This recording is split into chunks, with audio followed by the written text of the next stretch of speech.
cependant. Alors que ça,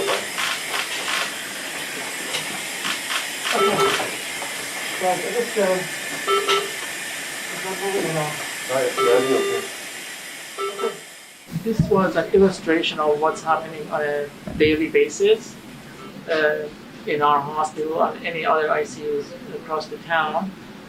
People come in after a few days of having shortness of breath, difficulty breathing.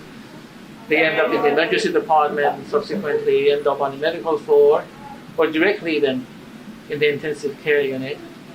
And when things get out of hand, out of control, they end up like a lot of oxygen and eventually they get intubated. 24. Code blue, level 4, mother baby, room 424. Everyone knows what you're doing. So there are a combination of teamwork, including respiratory therapists, the different types of nurses, and myself, and the pharmacies. When we get to this point, that's what happens. So collaborating and trying to save people's life. Today it's a little bit calmer. I mean, you should have been here yesterday. So like COVID blue, things like this, breathing machine, intubation. I guess we had a couple, even more, 3 or 4 cases just yesterday, one after another. Today is a bit calmer. But that's life is like here. It's really the people are burning out, including myself and some of my colleagues. I mean, people get tired all the time, and it has impact on the family as well. They don't have much time to spend with them. Basically, they spend all our time here in the hospital. We used to have some vacation time, but now we can't even go because, first of all, nowhere to go, and second of all, they're asking for more help. So we are spending more our vacation time in the hospital.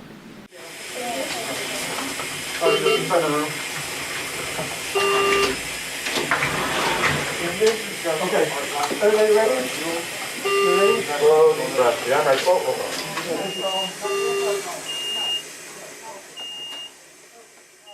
I find it stressful because you never know what we're walking into, right? So, we're short-staffed a lot of the time, and like we have a really great team, so we all work together and make the best of it. But it's stressful coming in and not knowing, if you're going to have 2 really unstable patients or what kind of assignment you're going to have.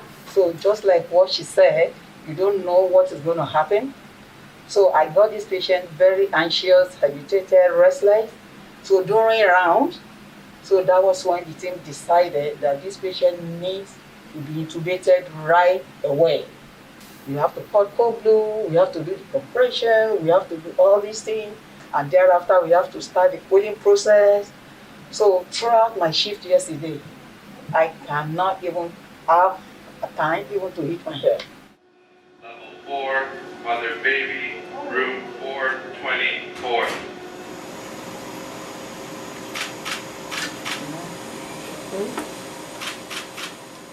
Oh, I don't know where am I getting. I don't know, in the grocery store, I don't know, someplace, but when me getting, me say, what is that? I don't know where am I getting. But the people have to be careful, man. Yeah, and the person has to listen. Listen, because anybody can get it.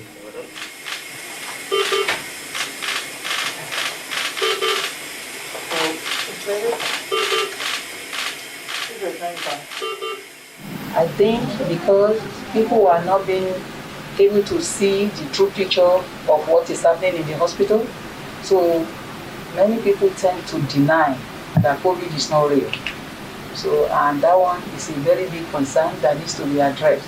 Yeah, I guess I've come across people who still doubt even this disease is real. They have no clue what's going on. But I guess this will help if they see the scenes and what's happened to people with COVID pneumonia. It's really heartbreaking when I'm on the taxi and drivers ask me, really, is it for real? You're a doctor. I don't know what to say. Right, I guess